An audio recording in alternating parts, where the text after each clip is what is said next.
اللهم صل وسلم وبارك على سيدنا محمد وعلى آله وصحبه وسلم. ازيكم يا احلى اخوات في الدنيا؟ هنعمل النهارده الزبده النيوزيلندي. هنعملها باسهل طريقه واقل التكاليف. طبعا سعرها غالي جدا في السوق. احنا هنعملها باسهل طريقه واقل التكاليف. يلا بقى بينا نشوف هنعمل الزبده القمر بتاعتنا دي ازاي.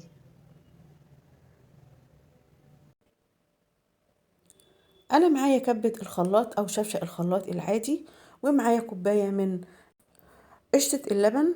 انا كان عندي لبن وغليته وسبته لحد ما برد، وبعد كده دخلته التلاجة وسبته تاني يوم لحد ما كون طبقة قشطة على الوش. طبعا انا هاخد كوباية من قشطة وش اللبن، وهحط عليهم كوباية من الزبدة الصفراء. طبعا اي نوع زبدة انت بتفضليه. وبعد كده هضيف كده نص معلقة صغيرة من الملح، وهنضربهم كده مع بعض كده لمدة حوالي كده 5 أو 6 دقايق، لحد كده ما اللون يفتح معانا بالشكل ده.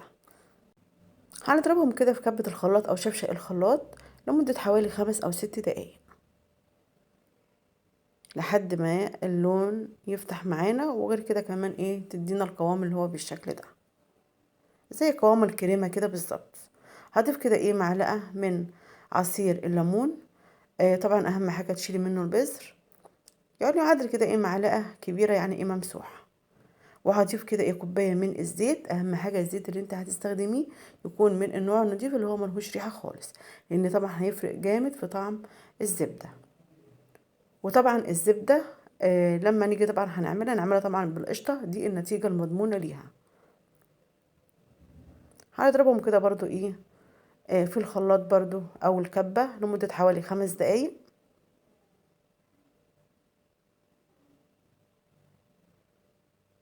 لحد ما تبقى معانا بالشكل ده. طبعا هو القوام خفيف، ما فيش اي مشكله. طبعا كده كده لما تدخل الفريزر هتجمد معانا.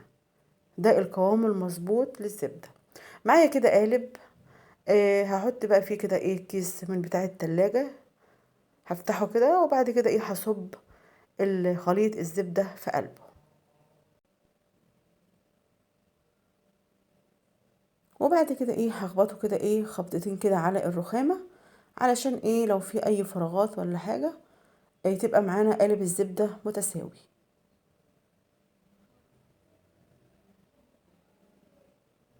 وبعد كده هقفل بالكيس كده.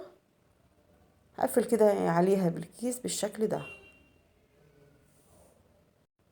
وبعد كده هروح مدخلاها الفريزر لمدة يوم كامل، يعني لو هتعمليها من بالليل لتاني يوم الصبح، ولو هتعمليها الصبح لبالليل.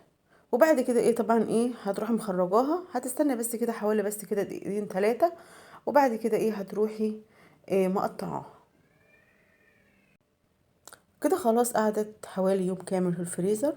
خرجتها بس كده قعدت بس كده دقيقتين بس كده. بعد كده هنقطعها وهنشوفها كده.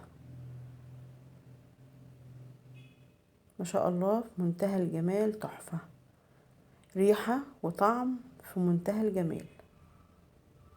طبعا اوفر بكتير من الزبدة النيوزيلندي اللي في السوق. طبعا سعرها غالي جدا. احنا عملناها في المنزل بأقل التكاليف، والطعم فعلا تحفة في منتهى الجمال. جربوها ان شاء الله هتعجبكم. نتقابل ان شاء الله مع فيديو جديد.